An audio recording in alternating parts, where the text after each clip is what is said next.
Hello, good afternoon everyone. My name is Michelle Cañada and I am from University of the Philippines Open University. Today I'm going to talk about gender, sex, sexuality, and the different agents of socialization. So first, let us try to discuss the difference between gender and sex. So when we try to talk about sex, it is actually refers to a person's biological status and is typically categorized as male and female. So, what is under our pants? That's what we call sex. So, if you have B or P, I think you already know what I mean about that. So, that's what we call sex. But in some cases, there are male and female combination of features. That's what we call intersex. So, intersex is actually a kind of disease in which a person has the characteristic of a male and a female. So next, let's talk about gender. So gender actually refers to the attitude, feeling, and behavior that a given culture associates with a person's biological sex.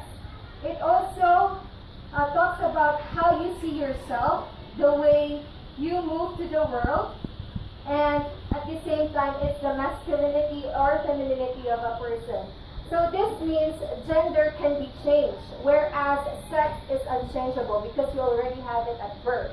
But when we try to talk about gender, you can change it over time. Okay, let's move on. Now let's talk about sexual behavior versus sexual orientation. So let's try to define first sexual orientation. So sexual orientation refers to the sex of those to whom one is sexually and romantically attracted to. So these kinds of person are categorized in three different ways. We have the first one, which is the attraction on the same sex. So this can be male to male attraction, which is what we call gay, and women to women attraction, in which what we call lesbian. It can also be an attraction to both sexes. That means if you are a female and you get attracted to both male and female, that's what we call bisexual. And we also have the last one, which is very common, which is attraction to the opposite sex. And that's what we call heterosexual. By the way, when you get attracted to your same sex, that's what we call homosexual. Okay, let's move on. Now, let's try to talk about sexual behavior. So, sexual behavior refers to the way of which a person acts to communicate gender within a given culture. Example, in terms of clothing, communication, patterns, and interests. So, sexual behavior is different from sexual orientation. Sexual orientation is just how you feel about your other sex. Or when you try to talk about sexual orientation, it is how you see who you fall in love with and who you wanted to spend your life with. But when it comes to sexual behavior, it's just the way you talk, the way you dress, and the way you move. So under sexual behavior, we have transgender. So transgender is actually refers to people whose gender identity is different from their own or assigned biological sex. So this means she's a female, but she is wearing male clothes. She's under transgender. So there are also types of transgender who wish to alter or change their body, and that's what we call the process called sex or gender reassignment or gender affirmation. So this is a type of medical intervention that became the body that they wanted to be. So the medical intervention that I am talking about is either they take pills, or as you know, they might have some surgery, or it can be there are other processes in which clothing that maybe they can wear, especially for those who wanted to have or to eliminate their breasts. So yeah, let's move on. Now we also the types of gender reassignment. So we have this transsexual male or trans male or female to male These are female at birth, but they wish to alter their body through medical intervention. We also have transsexual female or trans women or transsexual women or trans women or male to female. These are people who are male at birth, but they wish to alter their body through medical intervention. Now, let's continue. Now, let's try to talk about cross-dressing. So, people who cross-dresses wear clothing that traditionally or stereotypically worn by another gender in their culture. So, but we should take note that cross-dressing is not an indication of sexual orientation. So this means that you cannot say that a person is a gay or a lesbian by the way she clothes. Because as we said, becoming a lesbian and becoming a gay is a type of gender orientation or sexual orientation, I mean. So let's move on. So there are also different types of people which I wanted to talk about. This is a male sex. They are biologically male at birth, but their sexual behavior is, or they live the world as a female. So that's what we call, but at the same time, they are still attracted to women. So that's what we call gay women. There are also some people who are female at birth, but they live the world and act as a male, but they are still attracted to male. And that's what we call gay men.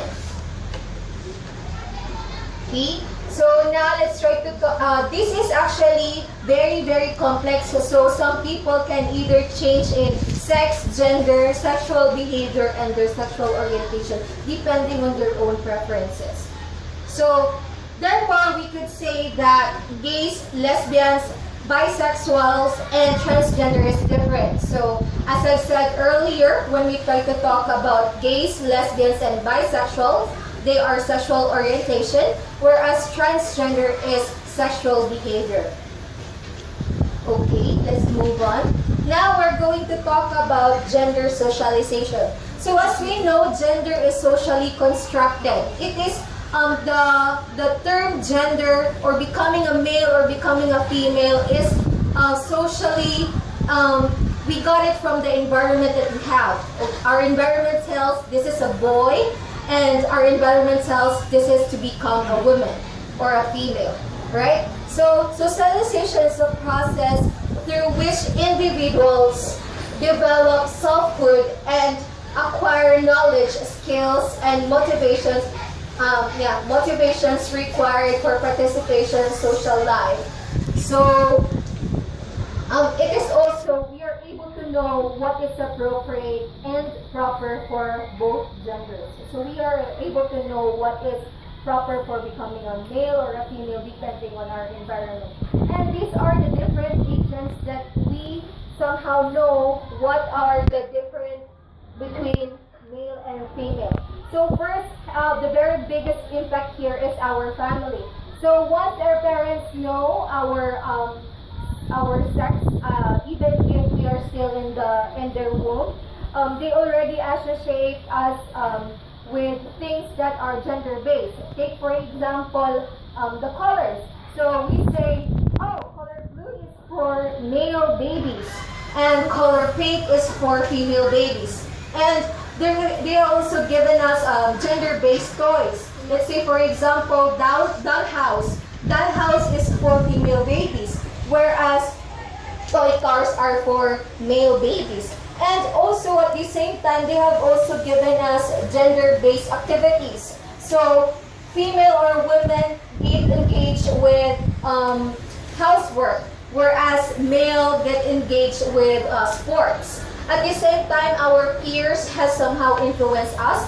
We mingle, if we are a male, we only mingle with male, and for female, we only mingle with female. And we do activities that are based for female and male. Let's say, for example, female plays Chinese garter, and then male plays toy car, right?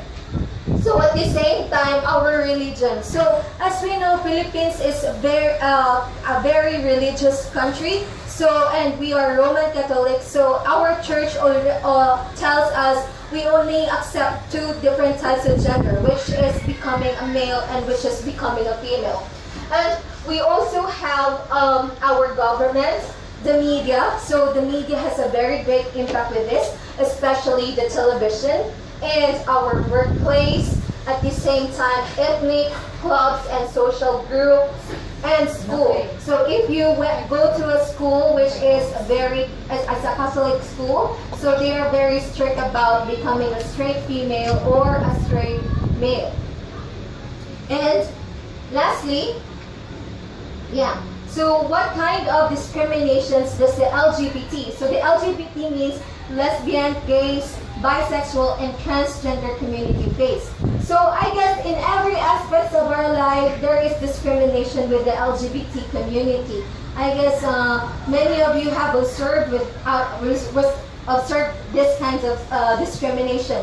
So first, we have in employment, in housing, at the same time, healthcare, education, legal systems, and even in their families. So I'd like to have a very short discussion about families. I know many of us Filipinos really don't accept the third sex, or let's say, for example, especially if you come in a family with soldier family or a police family, or your father is a policeman, so it is very difficult for him to accept a gay child or a gay son, or somehow like a transsexual woman son, right? So somehow I would like to share to you a song. I don't know if you're familiar with it, but the title is Serena by Glock 9. So the phrase says something like this. Nung binata pa ako, ay teka, dalaga na pala to. Bakit kaya sila ay nalilito? Dahil ba iba ang nakikita ng kanilang mata sa dapat na makita ng bawat isa? So it somehow says that people somehow discriminate them. It's because it's not the usual thing they see. So they see another type of person and that person, and that's the reaction they get is maybe they laugh at them, or they have been discriminated by their own reactions. So here are the things that we can somehow support our LGBT community. So first, we need to read books, articles, and magazines about them. At the same time, we need to use some pronouns or nouns that is appropriate for them. So there are appropriate pronouns. Let's say, for example, instead of using he or she, we can use Z, Z-I-E, or instead of using him or her, we can use her, H-I-R. So for those LGBT community. And at the same time, we should not make assumptions in their medical intervention, orientation, or hormonal or medical, and other aspects of their identity or transition plans. So, and the next one we have here is we need to get support in processing our own reaction. So, somehow it is quite difficult for us to accept the fact that our friend that we used to know as a male transition. So we should be very careful of our reaction because at the same time we might have hurt them based from our reaction, because we might laugh at them, or somehow we might look at them in disgust. And the last one is that we should have an open communication with them, and at the same time we should somehow advocate the LGBT rights. So LGBT community are also people, so they deserve the right to be treated as a human. So before we end our discussion, do you have any question? Okay, Arso? Are there any cure for being a gay or a lesbian? Well, that's a very nice question, Arso. Thank you so much for that. Actually, becoming a gay or a lesbian is not a disease. So it's not a psychological disease in which you can be cured. So even if in the US they already have rehabilitation centers to become a straight woman or a straight man, but this somehow has not proven effective. So we could not say that when you go to a rehabilitation center, you become a straight man or a straight woman. So because becoming a gay is actually either she has been or he has been influenced by his environment. At the same time, it can be either he or she has been, it might be genetic, I mean.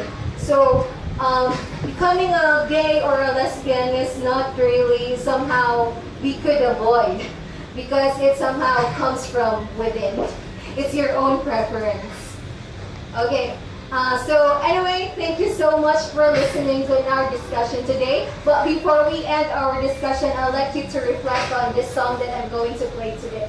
After this one. So thank you.